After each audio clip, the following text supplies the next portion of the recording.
தோறும், பிரதி தோறும். இந்த பிரதி ஞாயிறும் விடுமுறை அப்படின்னு சொல்றாங்க இல்லையா. பிரதி அப்படின்னாவே தோறும் தான் அர்த்தம். இப்ப பிரதி ஞாயிறு தோறும் விடுமுறை அப்படின்னு சொல்லி 2 இடத்துல இந்த தோறும் அப்படிங்கறத யூஸ் பண்றாங்க. சோ அந்த மாதிரி எழுதாம பிரதி ஞாயிறும் விடுமுறை இல்லைன்னா ஞாயிறு தோறும் விடுமுறை அப்படின்னு சொல்லி எழுதும் போதுதான் அது கரெக்ட்.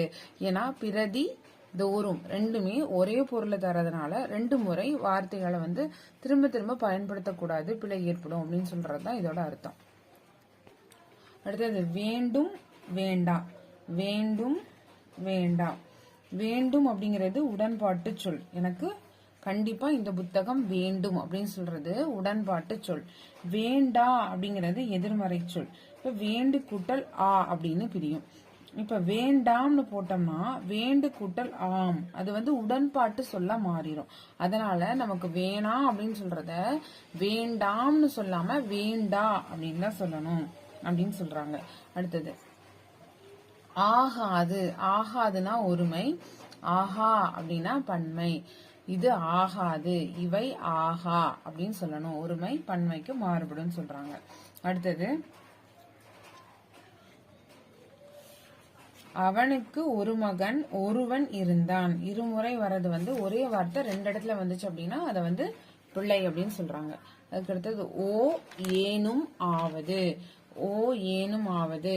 நீயோ அவனோ செல்க, நீ ஏனும் அவனேனும் செல்க, நீயாவது அவனாவது செல்கன்னு சொல்றதுதான் கரெக்ட். நீயோ அல்லது அவனோ போங்கப்பா, நீ ஏனும் அல்லது அவனேனும் செல்க, நீயாவது அல்லது அவனாவது செல்க அப்படிங்கிறது பிழை. இந்த இடத்துல அல்லதுன்னு யூஸ் பண்றது என்னன்னா பிழை. நீயோ அவனோ செல்க, நீ ஏனும் அவனேனும் செல்க, நீயாவது அவனாவது செல்க அப்படின்னு சொல்றது என்னது இதுல கரெக்ட் அப்படின்னு சொல்றாங்க. இந்த ஓ ஏனும் ஆவது என்பவை பிரித்து காட்டும் சொற்கள். இதுல பார்த்தோம் அப்படின்னா ஓர் பக்கத்துல அல்லது வருவது தவறு, அல்லது அப்படின்னு வர்றது தப்பு அப்படின்னு சொல்றாங்க. சரி, இந்த ஓர் இந்த இதுக்குள்ள அல்லது வருது தப்பு. நீயோ அல்லது செல்க, அவனோ செல்க அப்படிங்கறது தவறு அப்படின்னு சொல்றாங்க.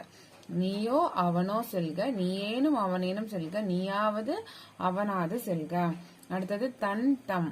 இங்க தன் அப்படிங்கிறது ஒருமைக்கு பயன்படுத்துறோம், தம் அப்படிங்கிறது எதுக்குன்னா பன்மைக்கு யூஸ் பண்றோம்.